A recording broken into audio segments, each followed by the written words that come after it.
ভারতকে হুমকি দিলে তার পরিণাম কতটা মারাত্মক হতে পারে সেটা কিন্তু হাড়ে হাড়ে টের পেয়েছে ইউরোপ। আপনাদের হয়তো মনে আছে কিছুদিন আগে 18 জুলাই ইউরোপের তরফ থেকে ভারতের একটা রিফাইনারি কোম্পানির ওপর নিষেধাজ্ঞা লাগায়, যারা রাশিয়া থেকে তেল আমদানি করত। এটাকে বলা হয় ভারতের দ্বিতীয় সবচেয়ে বড় রিফাইনারি ছিল, যেটা নাইরা কোম্পানি।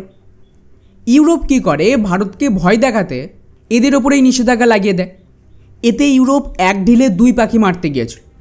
একদিকে এর ভয়ে ভারত রাশিয়ার সাথে সম্পর্ক খারাপ করবে আর ওদের তেল আমদানি থামিয়ে দেবে, এটা ইউরোপ ভেবেছিল। আর দ্বিতীয়ত, ভারত ইউরোপের ট্রেড ডিল নিয়ে কথা চলছে, সেখানেও হয়তো ভারতকে চাপে রাখতে পারত। কিন্তু হয় উল্টো, এখন ভারত উল্টে ইউরোপকে নাকে দড়ি দিয়ে ঘোরাচ্ছে। ইউরোপের এই নিষেধাজ্ঞা লাগানোর সাথে সাথে একদিকে আমাদের বিদেশ মন্ত্রণালয় সাফ জানিয়ে দিয়েছে এই সমস্ত নিষেধাজ্ঞা আমরা মানবই না, এটা ইউরোপের ডবল স্ট্যান্ডার্ড, তাই যা আমাদের দরকার আমরা তো করব। আর এটা শুধুমাত্র মুখের কথা ছিল না, এখন কি হয়েছে দেখো। এই যে নাইরা কোম্পানি, এরা কি করে, পাল্টা ইউরোপের ওপরেই অ্যাকশন নিতে শুরু করে দিয়েছে। ইউরোপ খুবই চালাকির সাথে এদের ওপর নিষেধাজ্ঞা লাগিয়েছে 6 মাস পরের হিসেবে।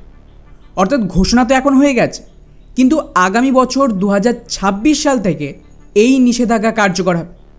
এই সুযোগে ইউরোপের প্ল্যান ছিল এই 6 মাসের মধ্যে যতটা সম্ভব অয়েল আর বাকি সামগ্রী ওরা এই সমস্ত কোম্পানি থেকে কিনে নেবে। তারপর ওরা কি করবে, যেভাবে রাশিয়ার টাকা আটকে রেখেছে সেমভাবে ভারতের পেমেন্টও দেবে না স্যাংশনের নাম। আর যেহেতু তেল আর বাকি জিনিসের ডেলিভারিও হয়ে গেছে, তাই ইউরোপের তো লস হবে না। এটাকে কাউন্টার করতেই এখন এই নাইরা কোম্পানি ইউরোপের প্লাস্টিক আর রাসায়নিক শিল্পের সবচেয়ে গুরুত্বপূর্ণ কাঁচামাল ন্যাপথা, যেটা কিন্তু পেট্রোলিয়াম থেকেই তৈরি হয় এবং এর জন্য ওরা ভারতের ওপর অনেকটাই নির্ভর করে, তার ডেলিভারি বন্ধ করে দিয়েছে।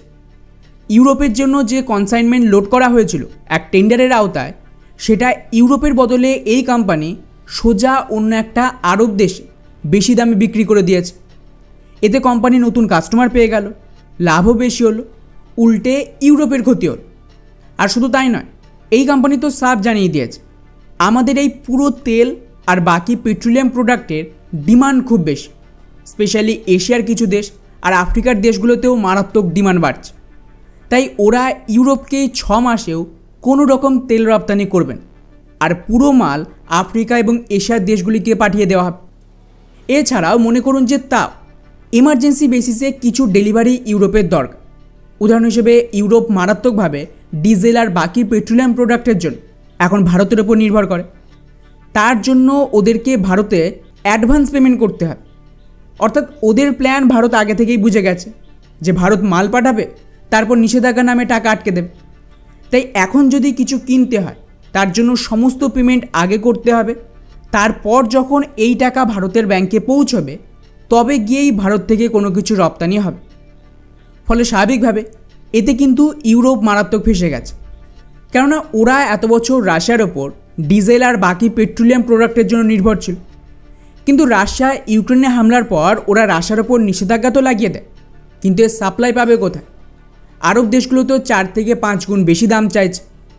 তো এই সুযোগকে কাজে লাগিয়ে ভারত রাশিয়া থেকে কম দামে তেল কেনে, তার থেকে ডিজেল আর বাকি সামগ্রী তৈরি করে সেটাই আবার ইউরোপে রপ্তানি করে।